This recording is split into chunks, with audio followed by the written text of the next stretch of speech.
Olá amigo, hoje eu quero fazer um vídeo sobre cabeamento de caixa acústica. Eu vou iniciar um estudo sobre o efeito skin, um efeito que ocorre nos condutores elétricos. Então eu quero descobrir se esse efeito skin nos atrapalha com relação a o nosso cabeamento que a gente usa do amplificador até a caixa acústica. Tá? Então esse tema vai se dividir em duas partes, tá? Duas ou mais partes, eu não sei ainda direito. E eu quero chegar à conclusão, né, se por acaso, ó, eu tenho aqui dois tipos de fios, tá? Um fio aqui especial para caixa acústica, né, com bastante filamentos, e aqui um fio rígido, ó, que é inadequado para caixa acústica. Então eu quero um segundo vídeo, eu vou fazer medições nesses dois cabos, né, na tentativa de descobrir se o efeito skin atrapalha, né, nas condições que a gente usa os amplificadores e as caixas acústicas, tá? Então, para iniciar, eu quero mostrar aqui um artigo, né, um artigo aqui da Wikipedia da americana, né?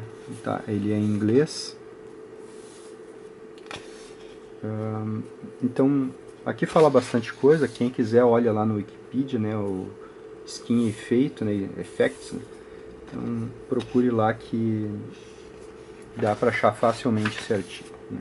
Basicamente, aqui falando do efeito skin, né? O fio, um condutor, isso aqui é um condutor olhado de frente, nesse sentido. Ó.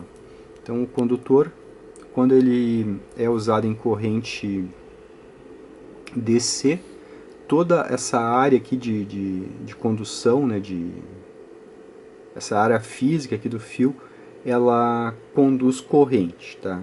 Então a condução para corrente contínua de um fio, né, de um condutor, ela é em todo o núcleo, no meio dele, né, tudo conduz corrente, né? Mas quando a gente coloca tensão alternada, corrente alternada nesse fio, isso gera um campo nele, né, que acaba fazendo com que, em função da frequência, cada vez mais, né, quanto mais frequência, mais nessa região aqui que se concentra a condução, né? Então chega um ponto que a gente está conduzindo a corrente só pela pele do fio, então por isso que é efeito skin, né? Então aqui fala, né, que o efeito já atrapalha em redes de 60 Hz de alta tensão, né, porque o campo que cria na volta do condutor é bem grande. Né. Também fala aqui de como mitigar o efeito. Né. Aqui tem uma bobina Litz, né. A gente pega um monte de filamentos e faz um fio multifilamento. Então aqui é uma bobina com fio Litz. Tá. Então eu vou passar aqui rapidamente para não me alongar muito aqui. Quem quiser que procure lá na Wikipedia, tá? Então aqui tem os gráficos. Eu quero chegar numa tabela que me interessou, né? Então essa tabela aqui que me interessou. Então aqui eles fazem uma medição, né, um cálculo, na verdade, da profundidade de pele, ou seja, da profundidade da área que conduz, né, que está sendo utilizada para condução. Então, a 50 Hz, a área de pele, a profundidade de pele é 9.200, tá? Para 60 Hz já baixa para 8.400, para 10 kHz baixa para 652 e para 100 kHz baixa para 206. Então notem que baixa bastante em função da frequência, tá? Então é por isso que eu quero fazer essas medições nesses dois tipos de condutores aí que eu mostrei, tá? Tá, aqui é o mesmo artigo, só que em inglês. Então o que acontece quando acontece o efeito skin? O efeito skin acontece sempre com corrente alternada, né? Desde baixa frequência até alta, né? Só que isso pode prejudicar ou não. O que acontece? Se, por exemplo, esse condutor aqui, ele tem, por exemplo, 1 ohm por quilômetro, com DC, né? Por exemplo, para 10 kHz, ele vai ter, por exemplo, 5 ohms para 10 kHz, 5 ohms por quilômetro, tá? Então esse é o problema. O fio aumenta a resistência ohmica dele. Ele deixa de ser tão condutor quanto era para a corrente DC. Então esse é o problema. Então a gente perde nos fios mais em corrente alternada do que em corrente DC. Tá? Então eu vou tentar constatar esse efeito, né? Porque esse efeito ele pode ser tão grande que prejudique a aplicação ou pode ser tão pequeno que não prejudique. Então se ele não prejudica, a gente não precisa se preocupar com ele, né? Se ele prejudica, a gente tem que se preocupar, né? Então o que eu quero fazer agora? Eu quero, digamos que, parametrizar o nosso teste, tá? Então, por exemplo, deixa eu mexer nessa ponteira aqui. Por exemplo, a gente tem, né, nossa caixa acústica. Ela tem o woofer, né? Vou desenhar aqui. Então ela tem um woofer grandão, aí tem o mid-range e tem o tweeter pequenininho, né? Então a gente pode olhar lá que mais ou menos o tamanho do imã do woofer é mais ou menos 60%. O tamanho do imã do mid-range é mais ou menos 30%. Né? E o tamanho do imã do tweeter é mais ou menos 10%. Tá, mais ou menos isso. Então se a gente somar todos os ímãs, dá 100%. Então, porém, a caixa inteira é vendida como suportando 100 watts. Como que pode isso, né? Por que o imã do tweeter é menor, né? Que discriminação é essa? Então agora eu vou dar uma explicada por que disso, né? Então eu vou mostrar aqui no computador uma música tocando com fubá. Então essa música está tocando no computador, o sinal está vindo aqui no amplificador e vocês estão escutando o som desse fone aí, tá? Então notem que a distribuição aqui ela vai diminuindo, né? Fica mais ou menos um triângulo, né? Então aqui a gente vê que tem mais energia, né? E aqui a energia vai diminuindo, né? Tá? Então isso tem uma explicação. A maior parte dos instrumentos musicais, eles têm a sua fundamental, né? A frequência fundamental, por exemplo, abaixo de 10 kHz. Tá? Então, por exemplo, o instrumento tem, sei lá, 2200, né? Então o seu harmônico vai dar aqui no 4400, né?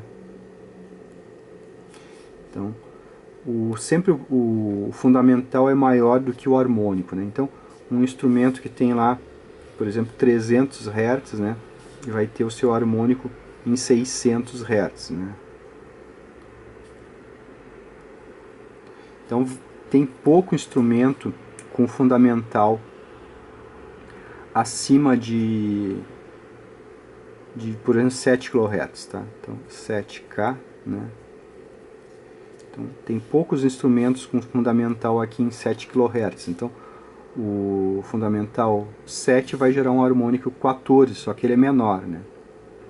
Então notem essa tendência de que desse lado de cá, depois dos 10 kHz, tenha pouca energia, né? Pouca energia em função do tempo, porque a maior parte dos instrumentos tem os seus fundamentais e harmônicos aqui abaixo do 10. Enquanto acima do 10, né, poucos instrumentos têm fundamental acima dos 10, né, e poucos instrumentos, né, têm fundamental acima dos 5, né, que daria um harmônico em 10, né, por exemplo. Então é natural que desse lado de cá tenha menos energia. Então mais ou menos se compõe assim, ó, o espectro, né? Aqui é o 20. Então poderia ser mais inclinado assim, ó. Mas já que saiu desse jeito, tudo bem. Então aqui, ó, na região por exemplo, dos graves, ó. Então a gente tem aqui uma amplitude, né? Uma presença de notas, né? Esse gráfico tinha que ter ficado em log, né? Linear não tem muito como fazer. Mas tudo bem, aqui então fica 60% da presença dos fundamentais, né? Aqui fica mais ou menos 30% da presença dos fundamentais, e aqui fica mais ou menos 10% da presença dos fundamentais, né? E dos harmônicos, né? Então aqui, fundamentais e harmônicos representam 60%, né? Aqui nos graves, tá? Aqui nos médios, fundamentais e harmônicos representam mais ou menos 30% do tempo, tá? E aqui nos agudos, fundamentais e harmônicos representam mais ou menos 10% do tempo, tá? Então é por isso que o tweeter pode ter um ímã bem pequenininho.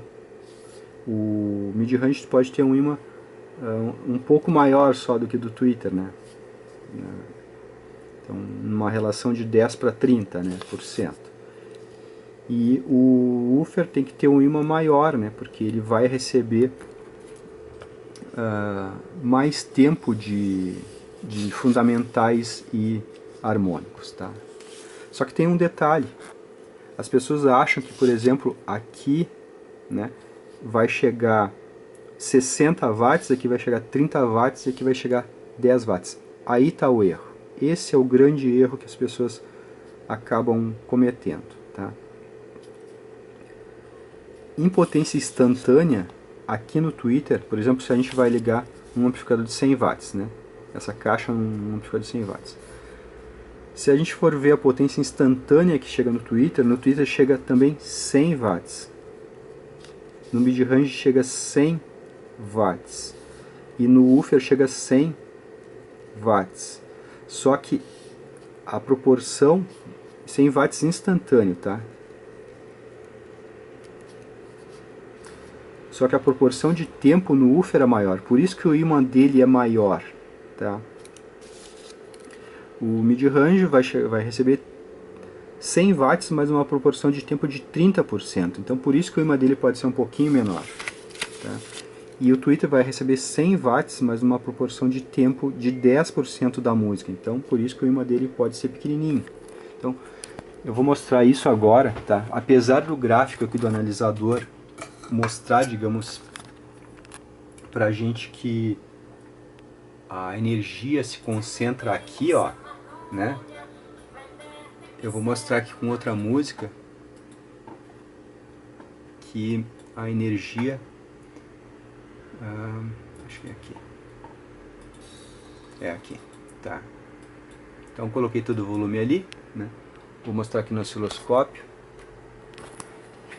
Então eu tenho aqui o osciloscópio ligado no amplificador, tá? Tenho dois canais no mais e menos B, e tenho esse canal amarelo e o lilás, tá? Aqui na saída do amplificador. Então a gente vê o comportamento da música aí, ó, tá? Notem que o amplificador, aqui, ó, deixa eu dar um stop. Isso aqui que vocês estão vendo aqui são os agudos, ó. Então quer dizer, vai para a via de agudos a mesma potência que está indo para a via de graves. Ó, aqui, essas frequências mais separadas são graves e médios, tá?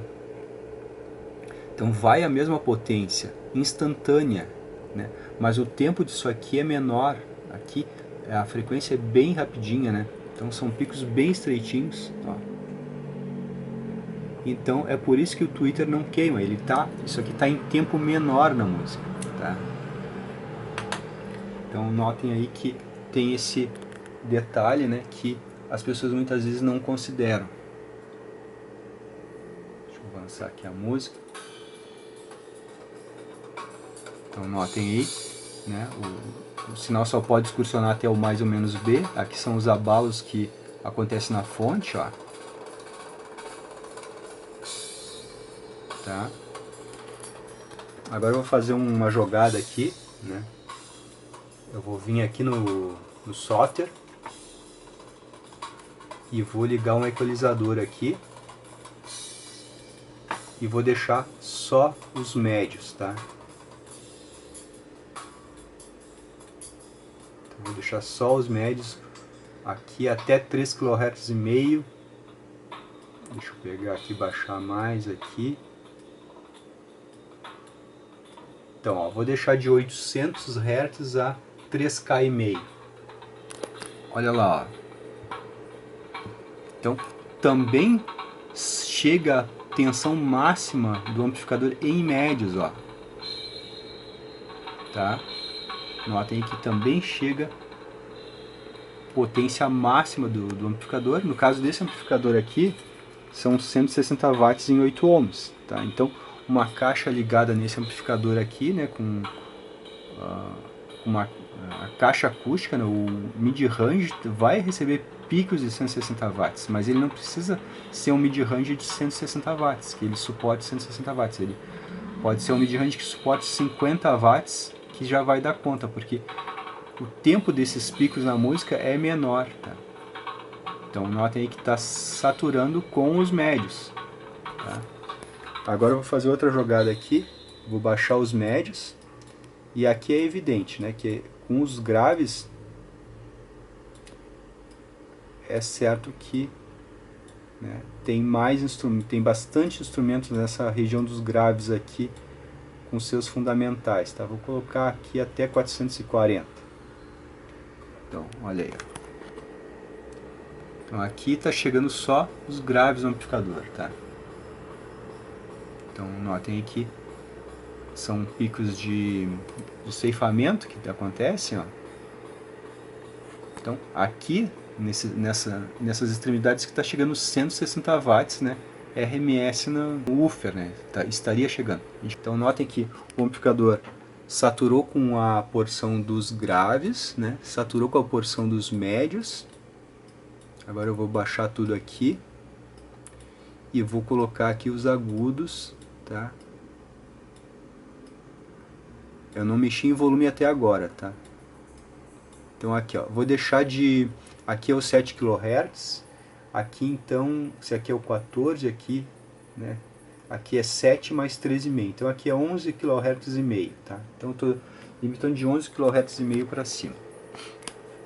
Vamos ver como é que se comporta. Olha os agudos excursionando, tá?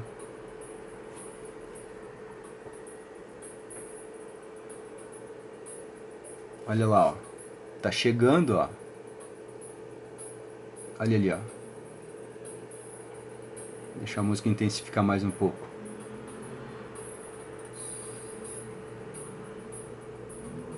Aqui, ó. A gente vê que chegou na máxima potência do amplificador. Então a gente pode até calcular a potência de pico, né? Então, o que eu quero mostrar? Deixa eu dar um pause aqui. Em tensão, a potência instantânea que chega nas 3 vias, tá? Tanto no woofer quanto no mid, quanto no tweeter, pode ser os 100 watts, né? Mas em tempo isso é diferente, tá? Então, baseado nisso, né, a gente tem que entender que a gente tem que fazer uma análise do fio, né, que vai colocar sinal nessa caixa, não levando em consideração o tempo de agudos da música. A gente tem que considerar que não tem decaimento de potência para os agudos, né, porque para o fio que interessa é a corrente instantânea que está passando ali, né? Porque nessas frequências aí, frequências altas, né, é aí que vai criar o efeito skin, né? Nesses picos de corrente altas aí, ó, que vai acontecer o efeito skin, né? Então é aí que vai acontecer o problema, digamos assim, né? Então não vou considerar um decaimento para o tweeter, né? Vou colocar só 10% da corrente. Eu vou colocar, digamos, um sinal de 20 kHz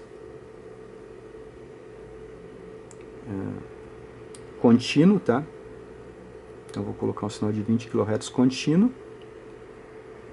E aí eu vou colocar ali na saída do amplificador, levando até a carga, o fio rígido, né? Então o fio rígido. E depois vou colocar, ou vice-versa, tá? E depois vou colocar esse fio aqui, que é um fio especial para caixa acústica. E a gente vai ver o que chega na carga, né?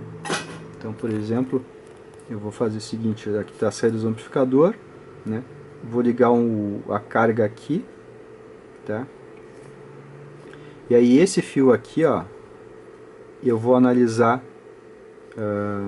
aqui no resistor, eu vou medir, monitorar aqui o que está acontecendo no resistor, aqui com o fio multifilar ou com o fio rígido, né, que é o pesadelo, digamos, do problema do skin, né, que é o fio mais susceptível a criar o problema, né, a apresentar o problema de skin.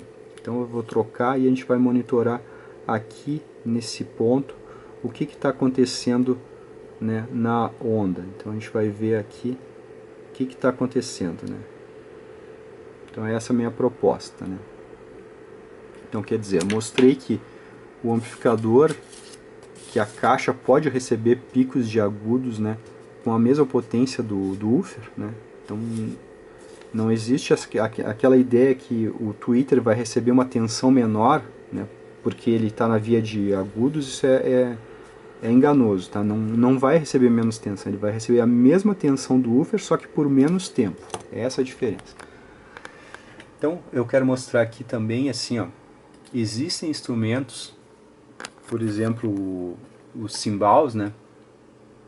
Então existem instrumentos, que nem esse aqui, ó, que tem fundamentais acima de 10 kHz, né? Então esse instrumento aqui, a gente aperta aqui, ele junta os discos ou afasta os discos, né? E dependendo do tamanho desses pratos aí, né? Por exemplo, se for um prato de 13 polegadas, 12 polegadas, ele vai ter um agudo super de alta frequência, né? Se for um prato aí de 16 polegadas, por exemplo, sei lá se tem opção para o cymbal, né? Vai ressonar numa frequência mais baixa, né? Então também o músico, se ele bater na borda, dá uma fundamental, se ele juntar os discos dá outra fundamental, né? E se ele bater só com o pedal aqui um disco no outro, vai dar outra fundamental. Então é um instrumento que não dá pra gente dizer assim, a fundamental dele é 8 kHz. Não tem como dizer desse tipo de instrumento, tá? Então cada jeito de tocar vai gerar um fundamental, né? Então eu tenho aqui um outro site mostrando, falando bastante sobre esse instrumento, né? Então ele tem aqui, ó, que ele gerou de um sintetizador Roland, né? Que a princípio é bem confiável, né? Então ele gerou aqui umas notas tocadas no hi-hat, né? É o cymbal hi-hat, com os pedais. Então ele só bateu o pedal, ó. Então esse som aí, vou mostrar aqui no osciloscópio. Olha lá, ó. Então é normal, existem frequências acima de 10 kHz com amplitude alta, tá? Não é porque é a via de agudos que vai receber menos tensão, né? Então aqui ele tem outro sample que ele fez de 10 kHz, né? Fechou o hi-hat, né? Então, ó. Tá? Então nesses sons aí, o tweeter vai receber a potência do amplificador total, né? Claro que a gente tiver com volume para isso, né? Então aqui, ó, o hi-hat aberto, tá? Então 2 kHz aí ele tira. Então são vários fundamentais que saem do mesmo instrumento, ó. Tá? Então não dá para dizer, o hi-hat é 6 kHz, é 7 kHz. Não, depende do hi-hat. Então isso aqui eu só estou mostrando para comprovar que existe cobertura de frequência acima dos 10 kHz, tá? E que a amplitude dessas frequências é igual à amplitude que pode chegar na via de graves, né? Então pode chegar lá uns 60 Hz, né, uns 40 Hz do contrabaixo, com, por exemplo, 30 volts RMS, e pode chegar no tweeter lá, né, aqui um 40 Hz, né? E aqui no tweeter pode chegar um 12 com 30 volts RMS, tá? pode chegar a tensão alta no Twitter, e o Twitter aguenta isso. Tá? Ele só não aguenta por muito tempo, né? Por muitos milissegundos, mas ele aguenta os 30 volts. Tá? Então, se a gente colocar um grave, né, um 40 Hz no Twitter, ele vai queimar instantaneamente. Né? Mas se a gente colocar um 12 kHz no Twitter por um curtíssimo espaço de tempo, como é na música, né? Porque vocês veem ali que dá o pico e depois tem o decaimento, né? Deixa eu mostrar aqui de novo. Ó, tem o pico e decaimento, né? Deixa eu pegar o mais baixo aqui. Ó. Então ele aguenta esses picos aqui de 30 volts, por exemplo, né?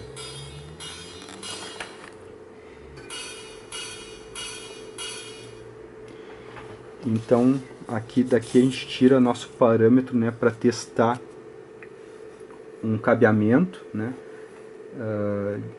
para caixa acústica e ver se existe alguma penalidade, né, em usar um fio de um filamento só, né, um fio rígido, que é a pior hipótese, comparado com um fio multifilar especial para caixa acústica. Tá? Então, certamente vai ser no próximo vídeo que eu vou trazer essa medição para a gente ver se tem alguma diferença, né? Se o sinal que chega aqui na carga fica diferente, então pensando que a banda de tensão que chega em todas as vias é a mesma, tá? Só a banda de tempo que é diferente. Tá? Então é isso aí, né? Sobre esse estudo, né, do efeito skin, né? Vamos ver se acontece, tá? Um abraço.